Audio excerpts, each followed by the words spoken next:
I've been playing around with some knitting, trying to come up with some different ideas here for myself. And I came up with this, which just to myself, I call it fading diamonds, because the line going in this direction fades out. Probably not the greatest picture in the world, but I can't really get too much better than that. It's a multiple of 5 and 2 extra on each end.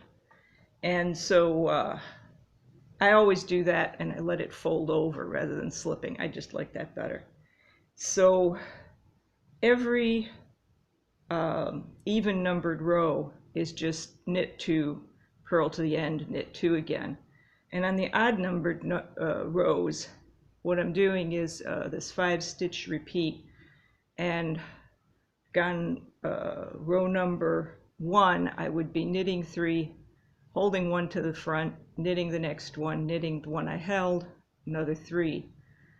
And then on the third row it would be, instead of knitting 3, I would knit 1, hold a stitch to the back, knit a stitch, knit the one I held, hold the next one to the front, knit a stitch, knit the one I held, knit 1.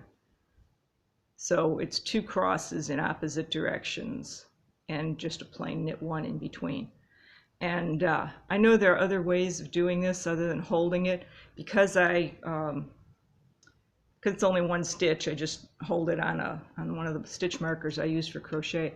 But the other ways of doing this are harder on my wonky thumb, so that's why I just put it on a stitch marker. So if you want to try this design, this pattern, and you have a different way of crossing them, you know, don't offend me a bit. Go ahead and give it a try.